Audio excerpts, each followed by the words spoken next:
அவ்வளோதான் முடிஞ்சு அவங்க மேலே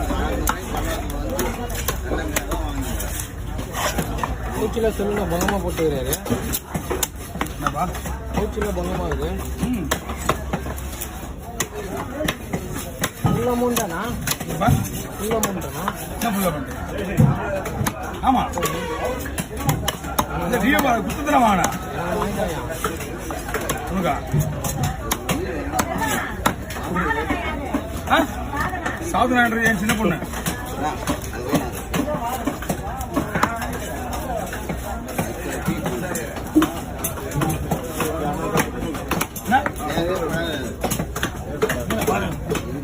புரியல கிடைக்கும் சின்ன வேணுமா? முள்ளு தான் வெட்டணும். முள்ளு எடுத்துனா ஒண்ணுமே பிரச்சனை கிடையாது.